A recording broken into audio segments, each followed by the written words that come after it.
আপনারা দেখছেন Haldibari Times. West Bengal state council for school games and স্পোর্টসের পরিচালিত district council for school games and sports কোচবিহারের ব্যবস্থাপনায় স্থানীয় এমজেএন স্টেডিয়ামে বুধবার শেষ হলো অনূর্ধ্ব-19 বালিকা মহিলা ফুটবল প্রতিযোগিতা।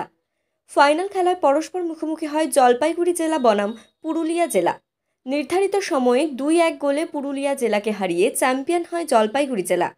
ফাইনাল খেলায় সেরা নির্বাচিত হন জলপাইগুড়ি জেলা দলের প্রিয়া রায়। টুর্নামেন্টে সেরা নির্বাচিত হয় কোচবিহার জেলা দলের কোয়েল বর্মন। কোয়েল টুর্নামেন্টের সর্বোচ্চ গোলকদাতাও। কোয়েল ছাড়াও রাজ্য দলের প্রাথমিক ট্রায়ালে আরও 4 জন ফুটবলার রয়েছে দেওয়ানগঞ্জ হাই স্কুলের।